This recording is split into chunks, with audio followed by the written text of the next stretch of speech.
is a Sahabi? So Sahabi is an individual radiallahu ta'ala who in the state of Iman, a person who in the state of Iman got to spend some time in the suhbah, in the company of Rasulullah sallallahu alaihi wasallam.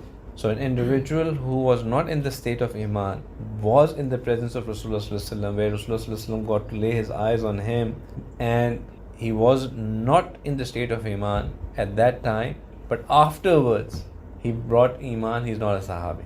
So a person who in the state of Iman was in the presence of Rasulullah sallallahu alaihi wasallam was a Sahabi.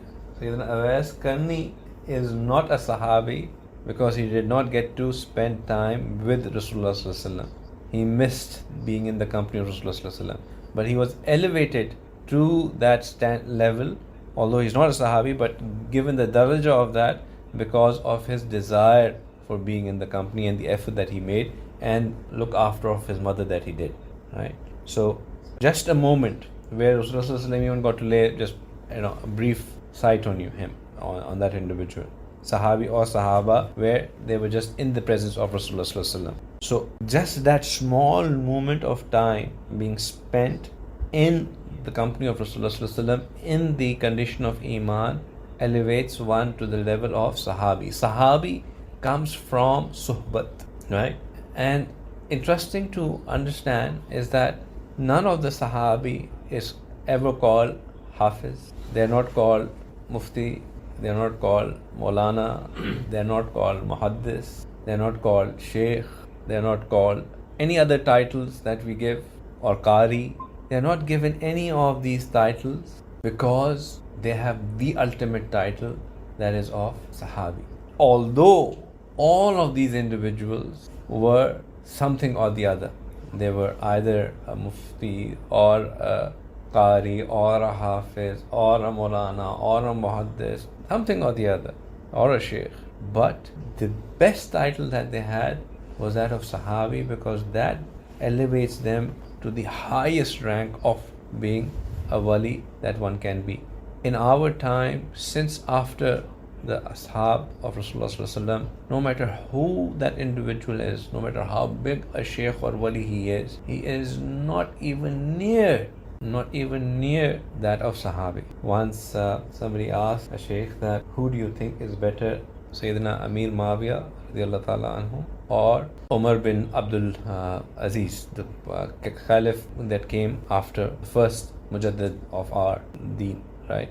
So that shaykh said that when Sayyidina Amir Muawiyah was going on the battle with Rasulullah sallallahu alaihi wasallam, the dust that was coming from the hooves of the horse, even that was greater than Sayyidina Umar bin Abdul Aziz, because that was in the company of Rasulullah sallallahu alaihi wasallam. Sayyidina Amir Muawiyah, despite all the controversies that were there in his time and era, had the company of Rasulullah sallallahu alaihi wasallam. And Umar bin Abdul Aziz, rahimullah, no matter how great a work he did for deen, still cannot match that level of a Sahabi because of the very company of the Sahabi himself, right? So that is the high status of a Sahaba. How many Sahaba were there in total?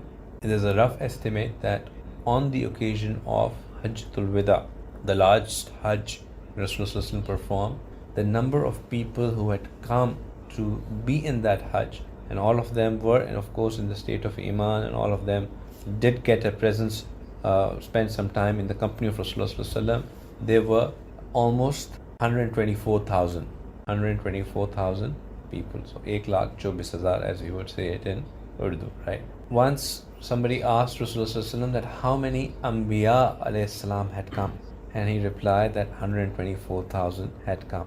So the ulama, they take a point out of this. They say that Allah subhanahu wa ta'ala had given all the characteristics, all the best traits of all the Anbiya alayhi salam that had come to Rasulullah sallallahu alaihi wasallam.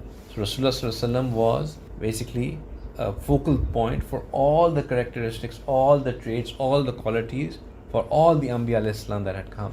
And they were 124,000. And Rasulullah sallallahu alaihi wasallam passed on these characteristics, these traits, these qualities onto the 124,000 ashab that he had, and each one of them got to take with them one or the other trait and personality or the quality of all the Anbiya alayhi salam that were there in Rasulullah sallallahu alaihi wasallam.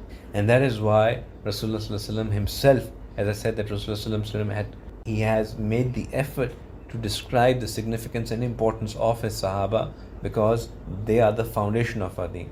He said that his ashabi kal nujum, that my Sahaba are like stars, that if you follow one of them, you would be all guided.